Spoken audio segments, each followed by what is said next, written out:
এতিয়াতো ক'ব লগাটো মানে কি আৰু এইটো চবে জানেই ন ড্ৰিংক কৰিব নালাগে স্পেচিয়েল যদি আপুনি ৰাইড কৰি আছে সদায় ছেফলি ৰাইড কৰিব লাগে আৰু ড্ৰিংক ইজ ষ্ট্ৰিক্টলি প্ৰহিবিটেড আৰু এইটো যে নেশ্যনেল পাৰ্ক হয় আপুনি ক'লে যেতিয়া নেশ্যনেল পাৰ্ক হয় ইয়াতে ইমান এনিমেলছ আছে এলিফেণ্ট কৰিডৰ আছে গল্ডেন লেংগুৰ মানে মাৰা যায় মানুহে ইমান ৰেকলেছলি ড্ৰাইভ কৰে সেইটো কৰিব নালাগে because at the end of the day মানে we have to protect the nature we have to protect the national park we have to protect all the animals so' সেইটো কাম আৰু লাইক আপোনালোকে আহক পিকনিক কৰক এনজয় কৰক বাট হুএভাৰ is behind the wheels মানে একদমেই ড্ৰিংক নকৰিব আৰু পূৰা ভালকৈ চলাব সেইটোৱে আৰু ফেমিলিৰ লগত আহক এনজয় কৰক but do not drive and drink that's the মানে পূৰা ৰেচপনচিবল থিং সেইটোৱে হয় আৰু কৰাৰ কাৰণে সেইটোৱে ক'ম আৰু that's the message to everybody so' don't drink while driving and just enjoy with the family and friends. It's a very nice place. It's a national park. There are animals, kiba ase, golden langur ase, elephants ase.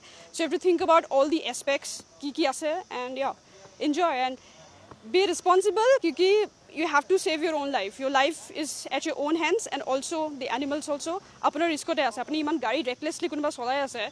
So it is animal na apuniyo like mane কি কয় আপোনাৰ জানো ক্ষতি হ'ব আৰু এনিমেলছৰো মানে ক্ষতি হৈ আছে দুটাই হৈ আছে so' please everybody drive safely do not drink and drive that's it সেইটোৱে মেছেজ